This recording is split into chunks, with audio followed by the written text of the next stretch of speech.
Good evening, everybody, and thank you for tuning in to Destination Freedom with Shazzy Yapay. Tonight's topic is Strong Black Woman, a voice for healing. Before we get started, I do want to say a prayer. Before we do anything, I want to invite God in first. So let's pray. Father God, we just want to tell you thank you. Thank you again for this opportunity.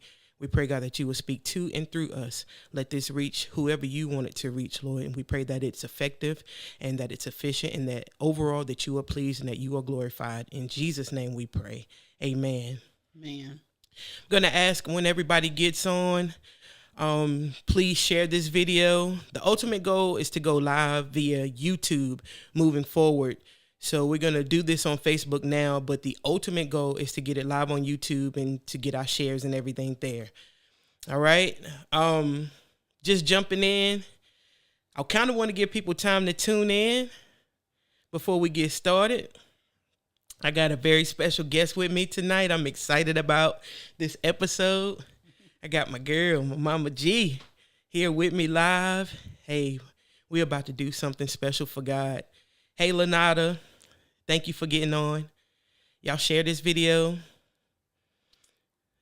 We're just going to take a few minutes, give people time to get on. Hey, Jakeisha. I'm going to try to keep up with your comments tonight.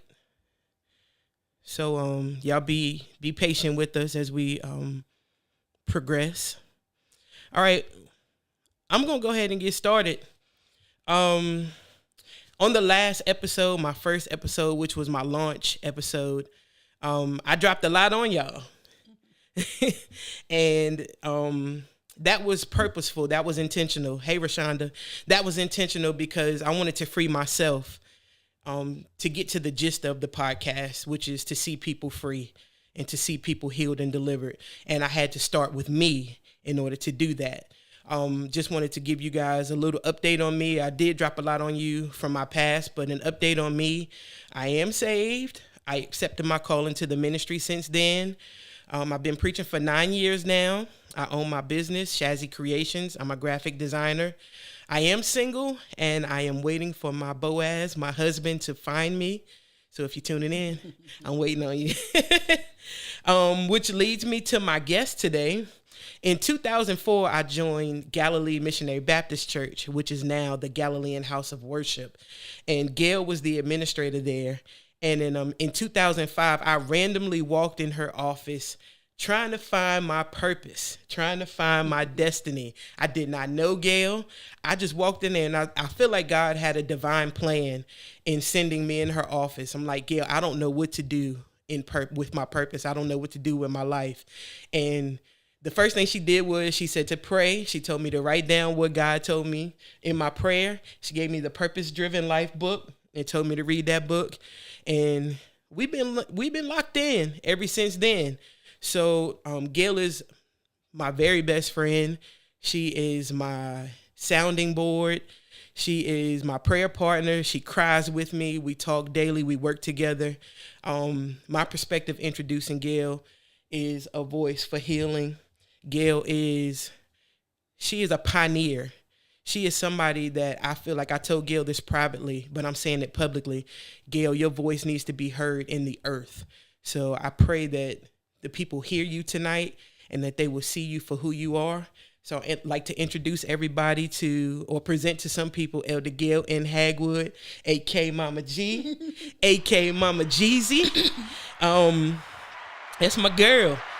Mama G, introduce yourself. Some people may not know something about you, so introduce yourself. How would you introduce you? I am the oldest of 4 girls. My parents are John and Rebecca Niblett. My father's a deacon at the church. My mother is a mother of a church at the Galilean House of Worship. So then church was not new for me. And being raised in a household where you got 4 girls, you have to be the boy. So I was my dad's boy. I did the boy stuff.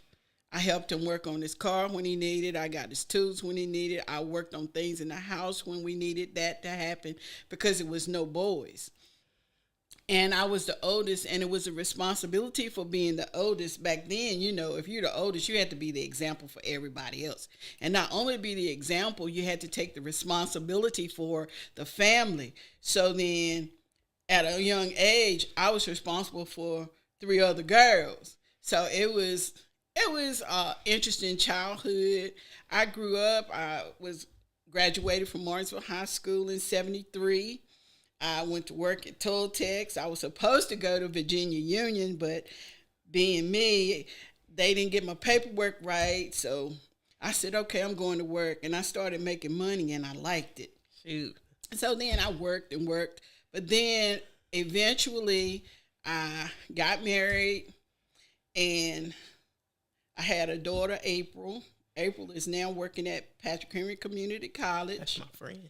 Yeah, she's very smart, and she's very determined, and she's strong-minded just like her mom. But to say all of that, I did go back, and I have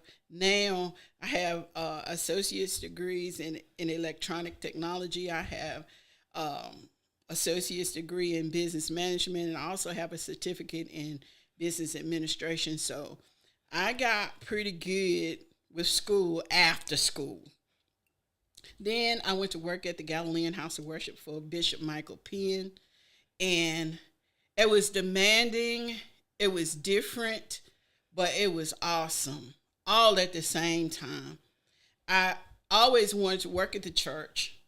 I put on my resume that I was a kingdom builder. At that time, not knowing what I was talking about, but that's what God told me I was supposed to be doing. Wow. Not understanding a lot of the principles of church, but loving the word. I was in love with the word. I always loved the word. From a little girl, I tried to dissect and explain the word, especially to my uncles when they would come from church and they'd have me read the Bible. And I'm trying to explain it to them, not really knowing what I'm talking about, but thinking I'm knowing what I'm talking about. So I've been doing this for a while. So then, now that I went to work at the church, I came in contact with a lot of different people. But at the same time, God was moving me forward in ministry. And a lot of the steps that I went through, I didn't understand. But a lot of things that I went through, I did. But the dynamics of my life pushed me into positions that at times it pushed me into leadership positions. It pushed me in positions of authority. Yeah. And I became labeled as a strong woman. Wow. So the reason why I picked this topic is we were talking, and you had watched the video with Mary J. Blige and all of them, and they were talking about the strong black woman. Yes. And I saw your reaction to it.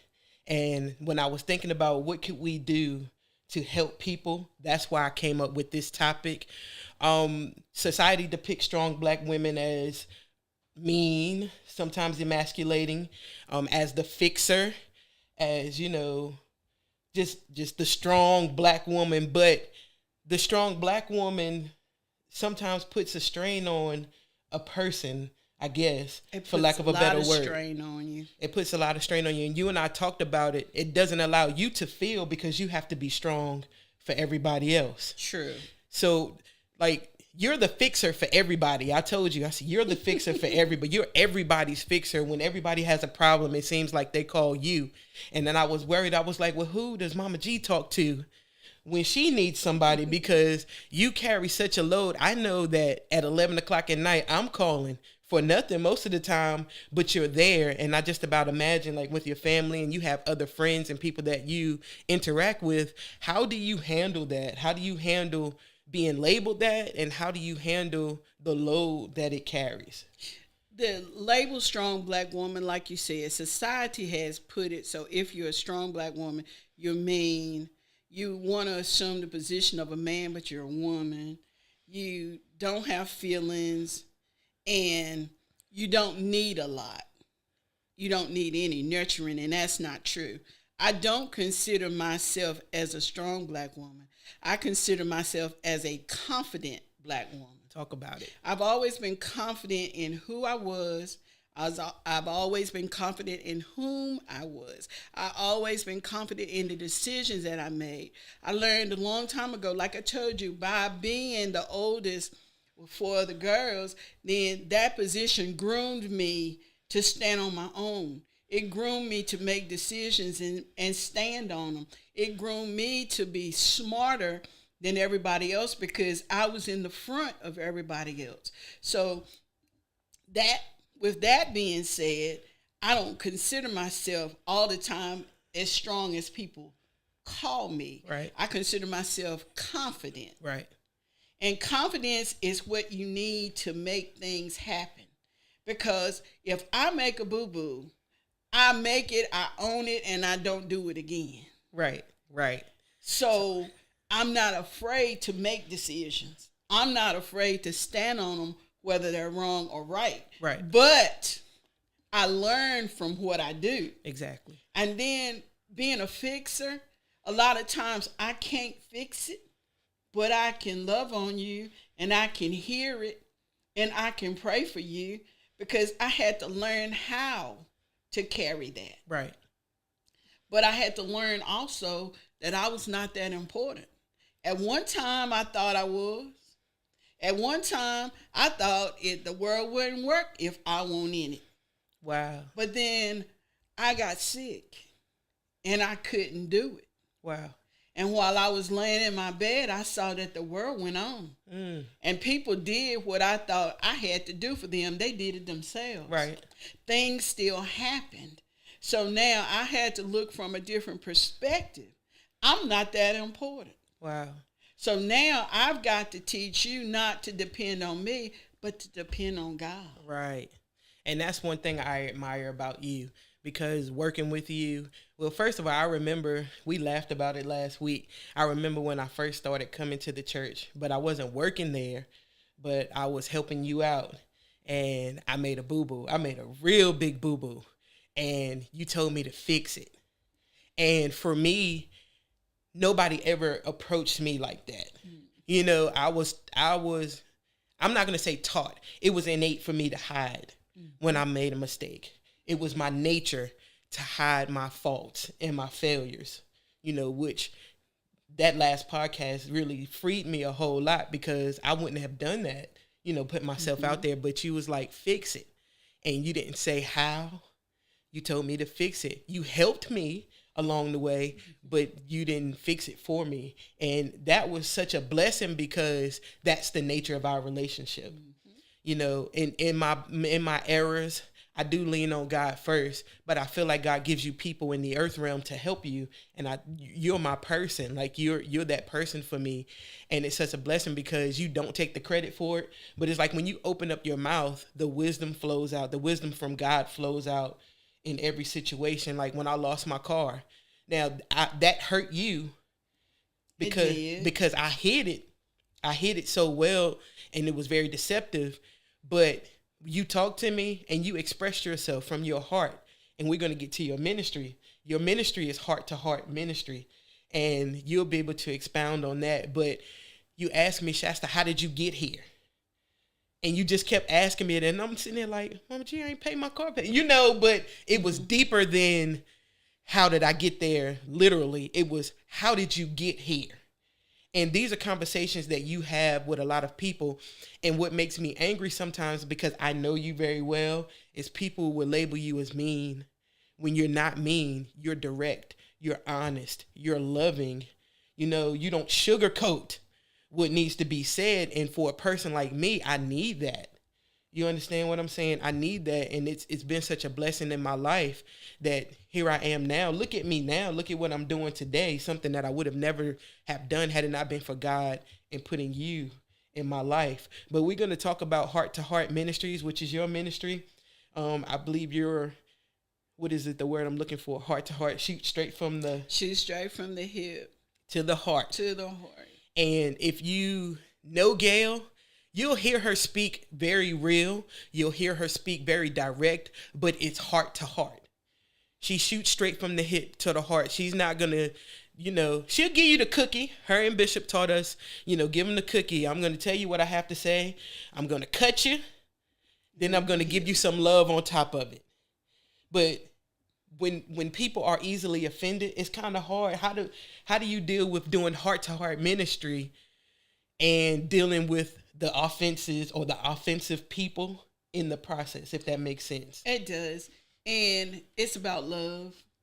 I love you enough to let you be mean to me. I love you enough that even if you're offensive, it's okay.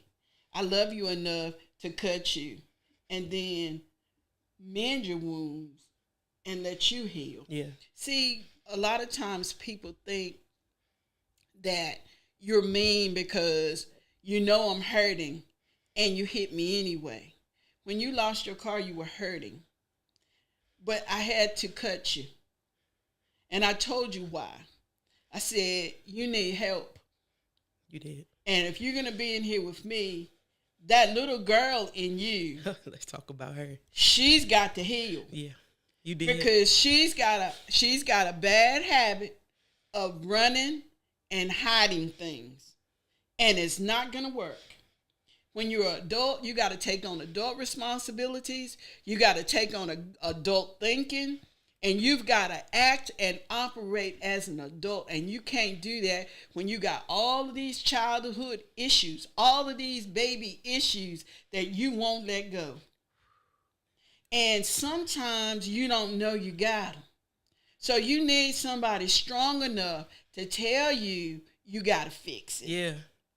And at that point, I'm like, my little girl has to grow up. And for 2 years now, almost 2 years, it was in December of 2020. Since December of 2020, my little girl has been growing up from that heart-to-heart moment. Actually, you asked me for about a week, how did you get here? We cried in our office, in your office, for a week. Shasta, how did you get here? How did you get here? And then you said, I'm not going to ask you that anymore, because I don't want you to dread coming to work. You remember that? I do. But you said, Shasta, your little girl has to grow up. And I'm like, wow. Yeah, because now the little girl that hid stuff, like you said, the little girl that ran, the little girl that didn't face what I did wrong, or that little girl that was hurting that never grew up, that little girl that was yearning for love, you know, the things that I felt like I was missing, I had to face her. And that heart-to-heart ministry changed my life in a way that I could never express. Like, to God be all the glory. At the same time, I thank you, because if we had not had that conversation, we wouldn't be sitting here talking today, you know, as friends. And that's true. And that's true. But that little girl, like, it's little boys out there and little girls that causes us to make the mistakes that we make. It causes us to sometimes not let our relationships work. Because now people are trying to figure out what is wrong with us. The question you were asking me, why did you do it? People are trying to figure out what is wrong with you. Why do you do what you do? Exactly. And now people are trying to help us fix something that we won't address, or something that we won't face. And you cannot fix it if you can't face it. And the thing is that you cannot fix it if you can't face it. The thing is that we want to skate over it, or we want to act like it's not true, or that's not me. We need to take some time and just look in ourselves, right, and find our flaws, and not say that we are our flaws, because we're not. Right. Shasta was the best person I know, but she had a habit of hiding things, and the hiding things hurt her.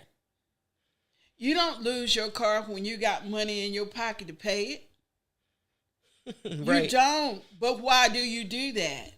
It's because you haven't settled the issues that cause you to do the little things that you do. Right. So now you got to face it. Why? And then for a long time I told her, I said, you're not free to get another car. Right. You can't buy one yet. Right. You've got to understand the process and the responsibility of paying your bills, of getting everything, your credit straight, of getting all of this stuff straight, so that this won't happen again. Right. Because I don't want you half. I want you whole. Right. And boy, oh boy, that's major right there, because now you're doing ministry from a half. You're doing life from a half, you know.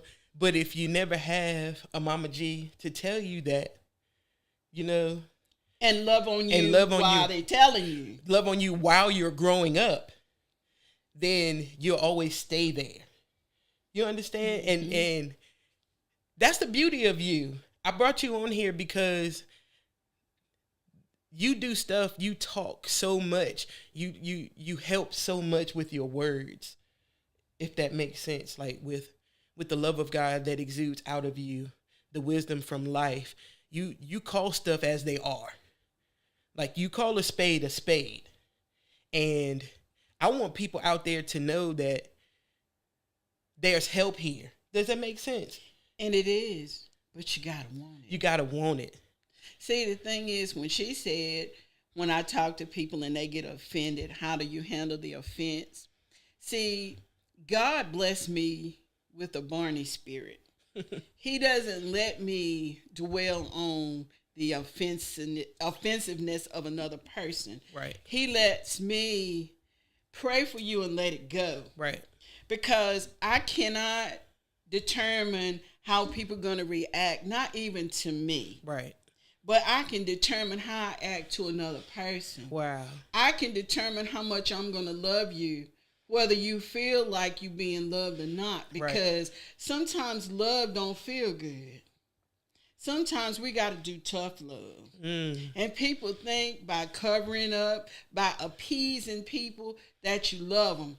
The sad part about that is now their journey is long, and they got taking a scenic route to a place where they could go straight to if they could only understand how to go or who they are. See, you say, I am the righteousness of God, when you know you're doing wrong? See, God, if he's going to love you unconditional, if I'm going to be his ambassador, which he called me to be, right, I got to love you unconditional. Right. That's whether you love me back or not. Right. I still got to love you. Right. Even if I have to cut you and wait for you to heal. Right. I still have to love you. It's all about love and long suffering. Right. You have to be patient with people and give them time to grow up. Right. Because that little girl, then if my baby over here is 43 and she got a little girl, well, the little girl got to get to 43. Right. And it don't happen overnight. It doesn't. It's a process. It's a process. And I got to be patient enough to let the little girl now catch up with the 43-year-old that she is. And it takes time. And that's like losing weight. We talked about it. It didn't take you overnight to lose weight. So now we want the weight to come off. Thank you, Jesus. I got that in the spirit. Mm-hmm. We want the weight to come off overnight, but it didn't take you overnight to get there. Get it. So it might take you a year to put this weight on. It might take you a year and a half to get it off. Because now you got to start changing your habits. You got to start changing the way you eat. And that's in the natural and the spiritual. Thank you.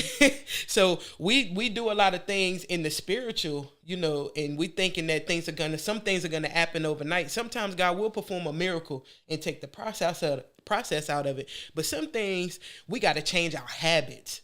We got to change the way we think. We got to change the way we live. We got to change what we intake, what we eat, what we feed our eyes and what we feed our ears, so that way the little girl can change. And so I feel like God put me in an environment to where I can change. And Bishop said something to us, I think it was after the last podcast. He said, place matters. And the place does matter. Place matters. Place matters. Like, God sent me to Galilee Missionary Baptist Church at the time he did, because he saw today, 18 years later, almost 18 years later, having this conversation that place matters. Place matters. If I had not been at the Galilean House of Worship, then my little girl wouldn't be growing up. You know, my little girl probably about 20 right now, where 2 years ago, she was probably about 12. Mm-hmm. You know what I'm saying? And now she's about 20. She's growing up. She's maturing because place and because of choice to change, and because you have people around you that can help you. And that's a Mama G right there. You know what I mean? That's a Mama G. But even for you, Mama G, heart to heart, and then strong and confident, how do you cope? You know, how do you, what's the word? Like, how do you handle the weight of the assignment on your life? Let's put it like that. I feel like God really graced me to do what I do. I think it's only his grace that keeps me. And then when it gets real, real hard, I'll go to either my husband or my bishop. Now, my dad is my strong one, though. When it really, really, really, really, really gets hard. Now, my daddy gets that. My mama is the best mama ever.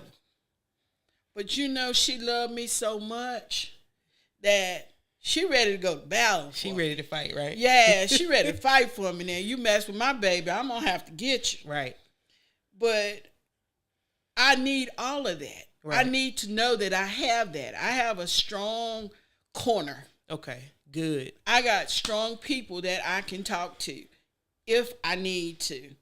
But most of the time, God graced me to carry it. He graced me to hear it. He graced me with patience. Because, see, when I first came into the church and I started working for Bishop Penn, the first scripture, let patience have her perfect work. You will be made entire and whole, wanting nothing. Right. So I had to live by that. I had to know that God had my back. Right. And then he gave me a scripture through prophecy. And that one was, because your heart is pure, I have prepared an escape for you. So I know for myself that the enemy has no place in my life. I am covered under the blood. Come on, I am Gail. the righteousness of Christ. Come on. And nothing. They can form all the weapons they want to, but it will not prosper. Come on. Because I am hid. Yes, Lord. Under the wing of the Almighty, and can't nobody tell me Gail. I'm not. I know that's right. So then I can love on you. I can take all the darts you throw if I feel that it's going to help you in the end. Yeah. So throw your darts, because when you get tired, I'm going to still be here for you. See? Arms up and wide, shoulder ready for you to lay Come down on. on and cry, whatever you need to do. Come on. I will not leave you. Yeah. And so that helps a person like me, because I am an emotional being. And while you're like, Shasta, we can't fight. We can't fight back. I'm ready to go to war physically. That's just the way I was raised. I said to you guys out there, I said that I was raised by 3 brothers. One of my brothers taught me, he said, you know, you're my little sister. I didn't have a little brother, so I'm going to teach you how to fight physically. So when things happen, my first thing is to fight. My thing is to fight physically. Now, I love God, and I'm called by God. He chose me to be a mouthpiece. I know that. At the same time, I have to talk through some stuff. Because when people come for me, I'll be like, Mama G, they done tick me off, because why? Even when it's you, I don't like the way they did you, Gail. I don't like what they said about you. I'm like your mama. I'm ready to go to war. You like, we ain't doing that. Mm-hmm. We not doing that. And then sometimes, y'all, Gail will be like, no, we going to stop talking about this right now. We going to pray. We going to give it to God, and we going to let this go. Y'all see why I stay shoulder to shoulder with this woman? Because everybody ain't doing that.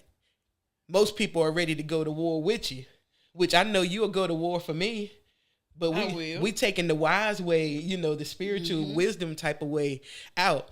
So Gail, help like us, like single women, because it's heart to heart. Mm-hmm. Like, I go through situations where I meet guys and I be going through it because my little girl, I guess, responds sometimes, but then I talk about it. I'm like, Gail, I don't want to, well, in so many words, I don't want to be the one that runs somebody away all the time because of my insecurities, because of my hurts, because of, you know, what I've been through. How can we have a good, like, how can you have a good relationship with all, you know, knowing all you know, your flaws and everything? How, encourage us, like, help us single women, or maybe even some married women, Rashonda said she all ears. Help us single women, maybe some married women, how to deal, so how we can see the red flags or what appears to be red flags, and how to deal with it. How do we do that and be in a healthy relationship? How do we? The first thing that you have to do is know your worth. I run into a whole lot of women that don't know their worth. They let their standards drop because they're lonely or because they're hurt, because they're tired. They don't want to be by themselves anymore, so you let your guard down.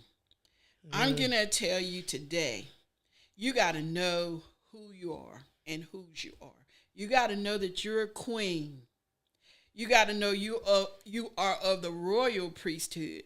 You got to know who you are, so that when somebody comes and start talking to you, then immediately you can discern whether they like you or they just want what they can get.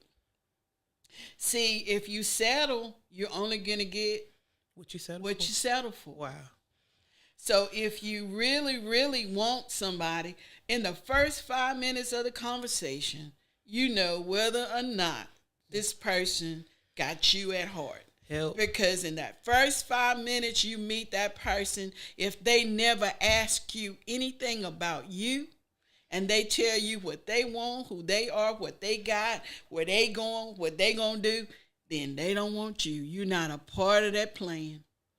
And then in the conversation with the person, if they tell you that they got a dream for a future, but their future dreams are not anything that you want to be involved in, let it go. Wow. Because nobody is going to love you enough to change. Wow. If they're not doing it now, they're not going to do it. Right. So you've got to open your eyes before you put your blinders on. See, you put your blinders on when you start having sex with a man before you learn anything about him. Ooh. He needs to be your friend before he's your lover. Because your friend will tell you the truth. Your lover will tell you a lie. Help us out, Gail. Because when the lights go off and your clothes go off, and when you start operating in the flesh answers are all you're going to get. So for any woman, I don't care if you old woman and you want a husband, young woman and you want a man, you need to know your worth. And that's for men too, right? For men too, you need to know your worth. And now it's almost to the point where they done practiced it. They done rehearsed it. They know what to say. Come on, Gail. They know what to tell you. They know everything that you need. Animals can smell another animal in heat. A man can smell a woman in heat and know that that's what she wants. Oh, you said something to me a while back. You said men smell desperate women too. They smell desperate women. Desperation has a scent. It's got a scent. And if a man know that you're desperate, if he senses that, he's like, pray. He's on you. And I'll say that vice versa, because we have some guys on here too that sometimes women smell that desperation and they prey on that man. So we're not gonna put it one sided. It's not one sided. Men and women, they prey on desperate women and men. And then you can't run away from, I'm going to just say it, you cannot run away from a relationship, from a man-woman relationship to a same-sex relationship and think the dynamics are going to be different. Because the mindset is the same. The relationship it works the same. Good day.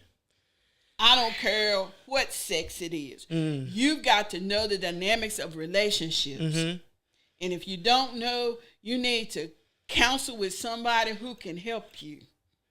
Because you're going to continuously, see, we're creatures of habit. Right. We'll continuously want what we have. Come on. And then we keep getting the same thing and wondering why. Come on. We are attracted to that same thing. Come on. If you want something different, you got to learn a different dynamic. Mm-hmm. You got to learn new things about yourself. You got to explore new environments, right. Go places, right. See things, talk to people that are smarter than you. Right. Don't talk to the same people all the time. Or talk to people that are where you want to go. Yeah, and improve yourself. Right. You can always improve yourself. Right. But I'm saying this, if a man really loves you and he the right one for you, you ain't got to lose weight for him. You ain't got to comb your hair different for him. You ain't got to do your nails and toes for him. You ain't got to do nothing. You ain't got to cook for him. He'll cook for you. Come on. The same way with a man.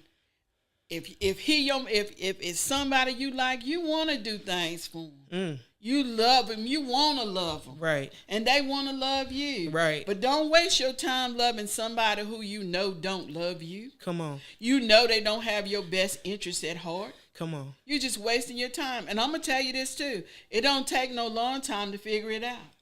See, and I always put myself out there, y'all. I'm putting myself, and you know this. You and I had this conversation. This is me. I'm talking about, not anybody else. I spend a lot of time. I have a habit of giving men my time. Men that don't want to date me. Mm-hmm. Men that just want to talk. They want to talk on the phone. They want to text. They want to FaceTime, but they don't want to date me. And so I took a self-evaluation of myself. Mm-hmm. And I said, well, Gail, I've only had like 3 or 4 guys that I actually went out on dates with. So for 20-something years, 30 years that I've been actually old enough to date, out of that, I've dated a lot of men, but most of the time it's on the phone, it's via FaceTime, it's via text, and I wasted so much time investing in not opening my eyes to what you just said, that if he wanted me, first of all, you told me, you said if he wants you, he ain't going to be ashamed to be seen with you. And if he don't take you out, he got somebody else. And me personally, like, I went through a situation recently. You know the situation. I ain't calling nobody out, but I'm like, I spent, 2.5 years talking on the phone for him to get married to somebody else. But tell you he's not ready. But tell me he's not. He told me he wasn't ready for a relationship. And then he goes, actually, he was engaged to 2 different women and married one out of the blue. And I'm like, why do I keep doing this to myself? So now I'm on the other extreme, because I'm like, I'm not wasting my time talking on the phone. I'm not wasting my time texting you. I'm not wasting my time FaceTiming if you ain't got no purpose. Like, I'm ready to date. I'm ready to, for that man that I know God made me for and made, me for him. You understand what I'm saying? And this is me, y'all. I'm not talking about nobody. I'm talking about me, y'all. This was my thing, but it was my little girl yearning that attention. She wanted to be loved. That I wanted to be loved so bad that I settled for less than what I deserved, because I did not know my worth.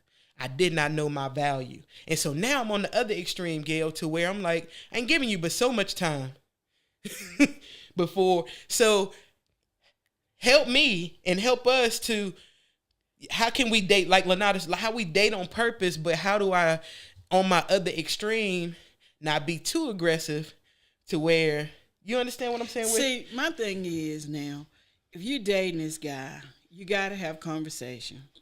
And the conversation shouldn't be, well, where you want to go? What you want to do? What you want to do? Well, if the guy tells you, I don't know, if you ask him, are you considering marriage? Do you want marriage? Is marriage in your future? And he said he don't know, or maybe. He's not looking for a wife, and you not the one. So you should not even waste your time with that. It's time to move on. And I'm going to tell you something. If you make a move to leave and now he want to hold on, he got to hold on for a purpose. And if the purpose is not marrying you or making you his wife, let him go. Bet. See, we want to hold on to things. We want to pretend like you can love somebody or you can love on them enough to make them do what you want to do. It won't happen. Right. Men got fear of better options. FOBO. FOBO. They thinking, I'm going to run into something better than this, and I ain't going to spend all my life with this when I can do something better. But in the meantime, since I ain't got nothing to do, I'm going to just do her. See, now you selling for a booty call or just being somebody's between the sheets until he find what he really want. Right. And then when he find what he really want, he gone. Mm-hmm. Don't do that to yourself.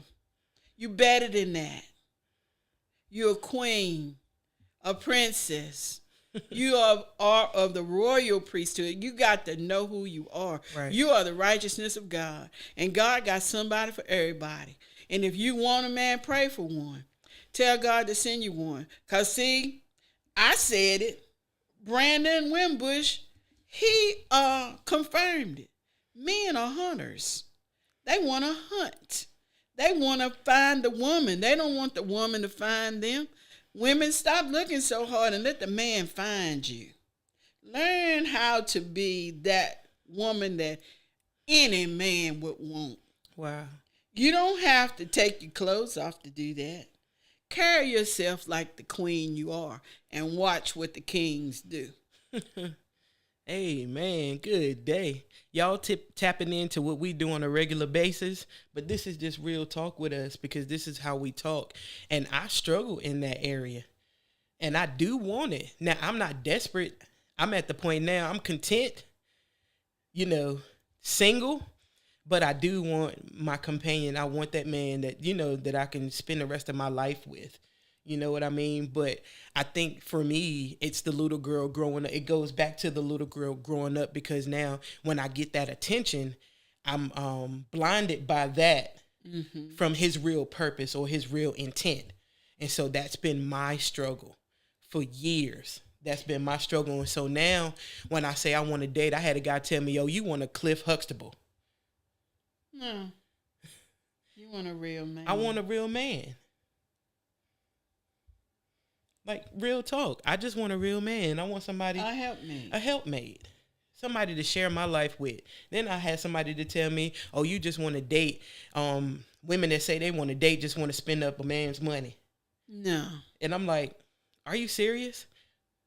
So that mindset right there let me know I don't need to be. He's not the one. I don't need to be fooling with you. Nikki said, be very specific in your prayer in what you want in a man too. Write the vision and make it plain. Make it plain. Make it plain. And I wrote that in that vision in 2005, what you told me to write. Mm-hmm. I probably need to tweak that a little bit because then I was speaking from an immature perspective. I think it was more of the looks side, the shallow side, to be honest. But like a man that loves God, and I heard, I think it was a wedding that we went to Friday. I think, her father said that love her like Christ loved the church. Mm-hmm. You said that to me, so I started incorporating that in my prayers. Lord, whoever it is that you have for me, I pray that he loves me the way that you love the church. And what that means is he loves you unconditionally. No matter, like you said, no matter how you look, no matter your weight, your size, if you have a bad hair day, if you, whatever the situation is, he's going to love you no matter what. He's going to love you no matter, what, because he loves you and he wants you. And ladies and guys, we got to stop settling for the status quo, I guess, or for being less than, settling for less than what our worth is. Settling for less and work on that low self-esteem. You got to be confident in who you are. Right. You got to build your confidence up. You got to fix those flaws. Right. Those things that you say, well, don't nobody love me, and You need to leave that alone. Love yourself. Learn how to pat yourself on the back. Encourage yourself. Learn if you need help, if you need counseling, get it. If you need a diet, get it. If you need help in any area in your life, get it. Make it happen for you. Right. Finances that's just, to me, an excuse. Most of us do everything that we want to do, and we let the important things be last. You got to learn how to prioritize your business and make it work for you. Right. You don't have to have a whole lot of money to make your money work for you. I had a friend one time, and I told her, I said, if you win $1 million today, you'd be broke in 2 months because the way you handle money is not good. I said, you got to respect money. You got to know what it's for. You got to know how to use it. And you got to put things in their perspective. Stop being penny pimps. Every time you get $1, you got to spend it. Every time you get something, you got to buy the new shoes. See, most people, Buying these tennis shoes, I'm just going to tell you, buying these tennis shoes is nothing but a fad. You just buy them because they got another man's name on them. They probably not comfortable. You probably don't even wear them, don't even like them. But they Jordans and they high commodity, they high price, you know. So now you want them. You want them because everybody else want them. Get what you need. If you can afford that, fine. If you can't afford it, it's okay. And another principle that you taught me, and I'm implementing it now in my life, you said, don't do stuff and then count the cost.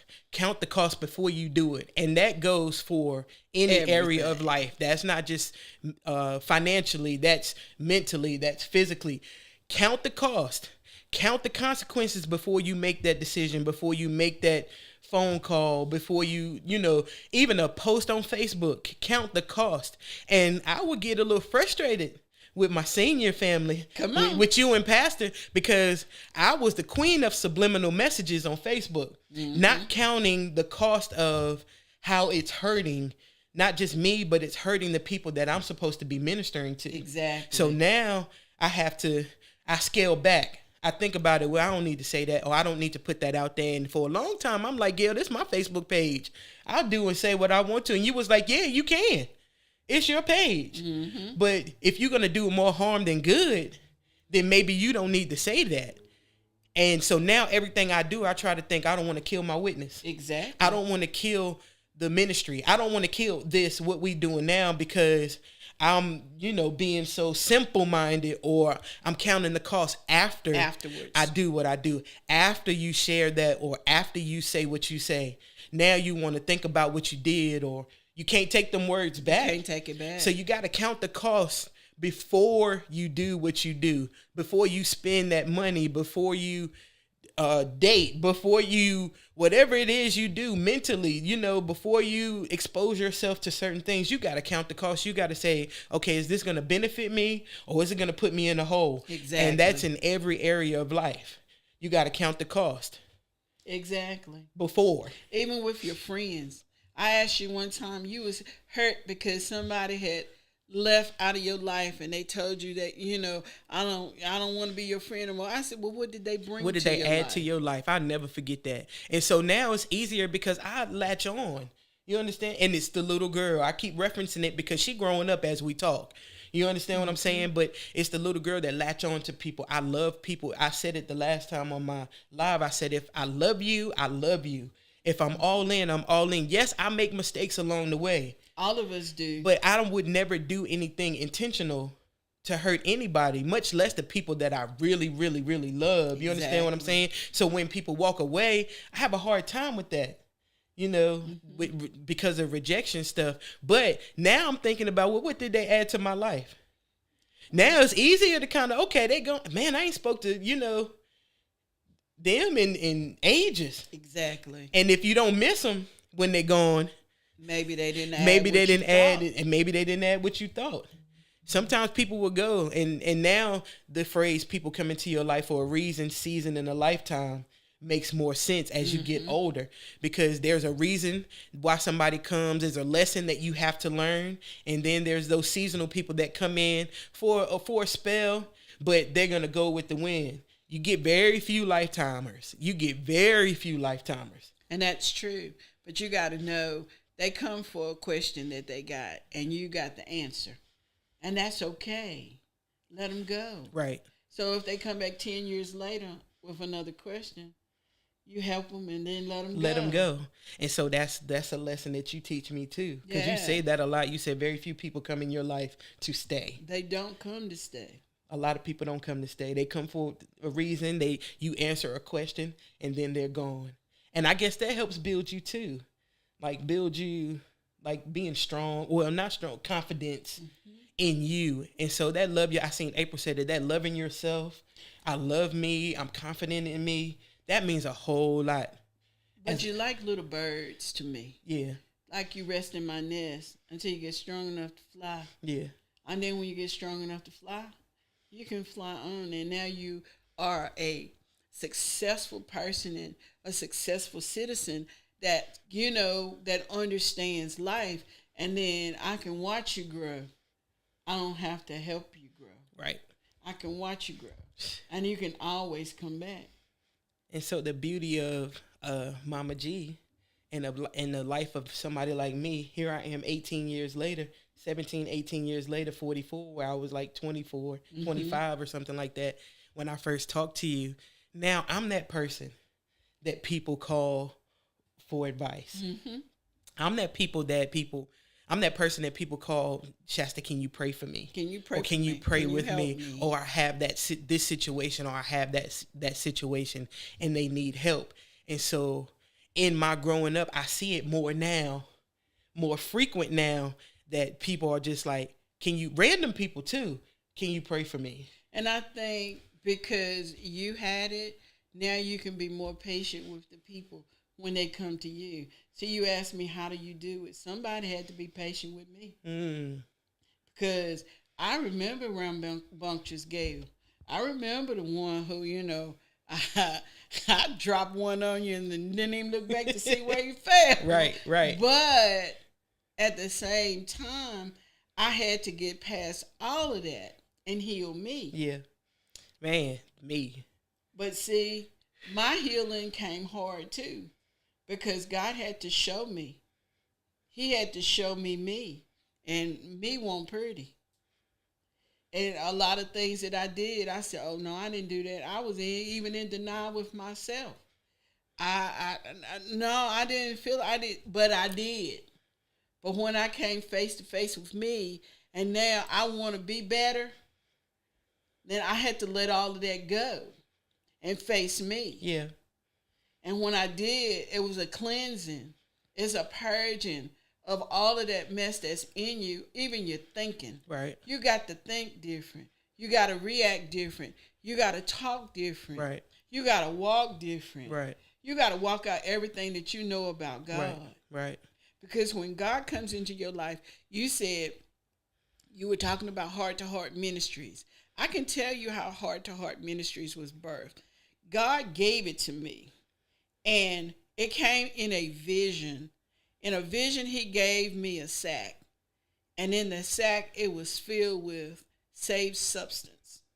And in the substance, when I held it in my hand, it was joy, it was pain, it was happiness, it was sadness, it was beauty, it was all the ugliness that you could even think of, all at one time.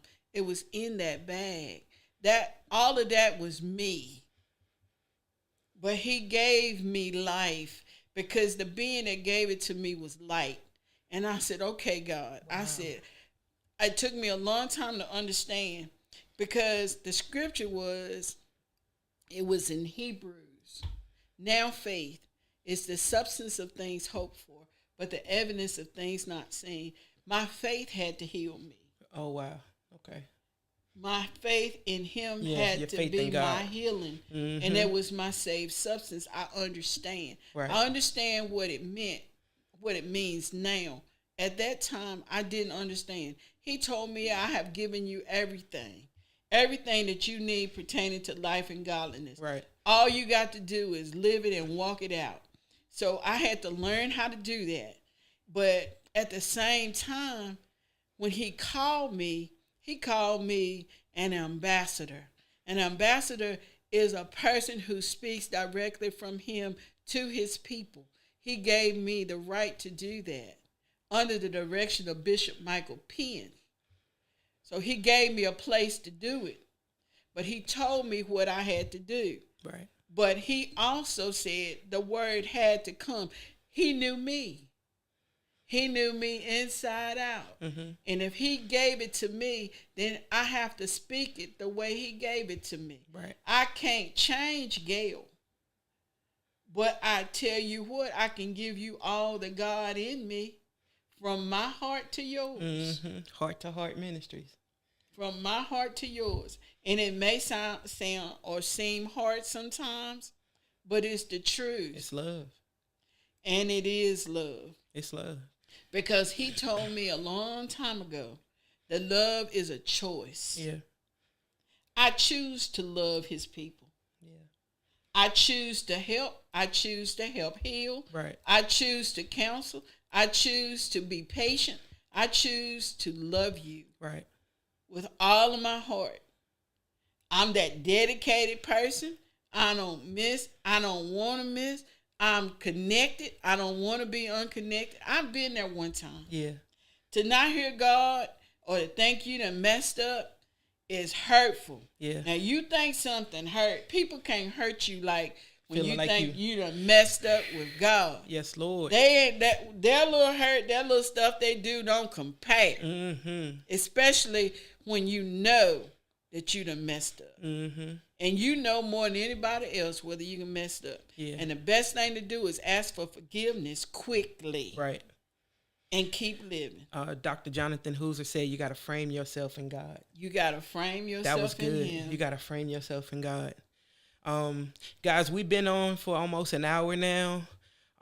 This has been amazing. I pray that you guys have been blessed. We're going to give a few minutes. If you guys have any questions for Elder Gail or myself, please ask the questions now. Anything that you want answered while you guys are coming on. I'm telling y'all, I'm still in my process. I haven't fully, the ship is turning. I haven't fully, I haven't arrived. But God He's growing me up and He's grooming me. And I give Him glory, but I thank God for you, for being in my life to help me grow. And I say it to you personally all the time, but I say it publicly. One, God called you to be an ambassador. Your voice needs to be heard across the world, because you have something that a lot of people won't give you. And that's the genuine, true love of God through wisdom and through words. And sometimes, like you said, it may seem hard, but it's love. It's the love of God. And I appreciate you for that. I appreciate the hard words that you've ever had to give me, that you love me enough to tell me. You let me cry sometimes, but you hug me all at the same time. So I appreciate you. I thank y'all for tuning in. Do y'all have any questions? JW said he loves you. Love you too, JW. JW. We love you. Y'all got any questions, anything for Gail? Rashonda said, how do you not become complacent during your healing process? It's called long suffering. And you got to know that you got to do it. You got to have an aim. And then I think we get caught up in thinking that we can do it overnight or it should happen faster than it does. You got to be patient with yourself. And you got to forgive yourself too. That's the main thing. People forgive us, God forgives us, but we hard on ourselves. It takes time. Right. And then two, ask God, what is it that you want me to do while I wait? See, sometimes we get caught up in doing the day-to-day stuff or thinking that we're doing busy work. And sometimes we need to be working on ourselves. Right. We need to figure it out. Where did I go wrong? Right. And not do that again. And then I say become involved in church more. Right.